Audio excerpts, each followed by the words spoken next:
Zimbabwe ICT minister embroiled in corruption allegations.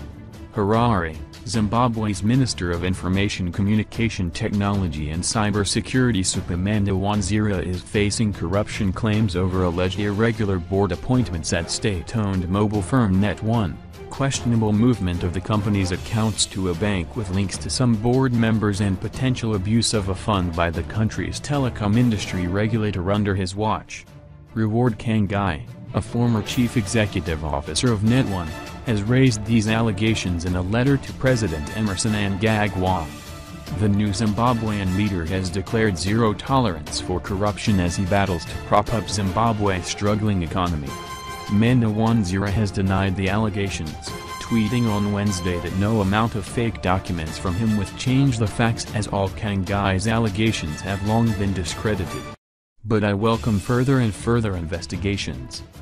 However, it seems Zimbabwe's Prosecutor General Ragoba is keen for the allegations against Mandiwanzira to be probed. He has written to the Zimbabwe Anti-Corruption Commission to follow up on the allegations in a letter, under the subject Criminal Abuse of Office, corruption allegations leveled against Supa Mandiwanzira by Reward Kangai.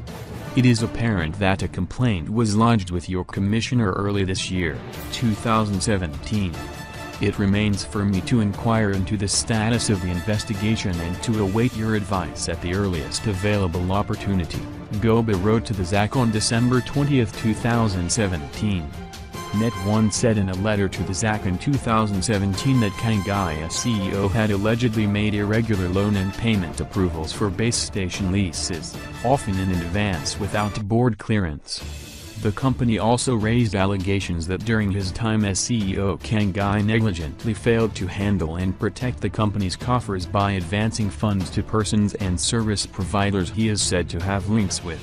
Kangai insisted in his letter to Mnangagwa that the audit report found no evidence of allegations that had been laid against him. He said he is being victimized for opposing the minister's alleged irregular executive appointments at the company. He further stated that NetOne chairperson Peter Chingoka is a non-executive director at NetBank while NetOne chief financial officer Sibusize Ilovo is a former director at NetBank, appointments which make the movement of NetOne accounts to the bank suspicious and possibly irregular. NetBank is said to owe NetOne $300,000.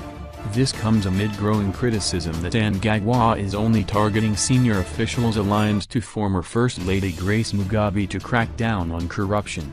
Opposition politicians further say the new Zimbabwean leader should act on all corruption cases without bias. Auditor General Mildred Cherry said in 2016 that Mandiwanzira had unprocedurally benefited from the telecom regulator, which bought him an expensive top-of-the-range vehicle without approval from Treasury. Mandiwanzira is one of the cabinet ministers retained by Mnangagwa when he took over power from former leader Robert Mugabe last year.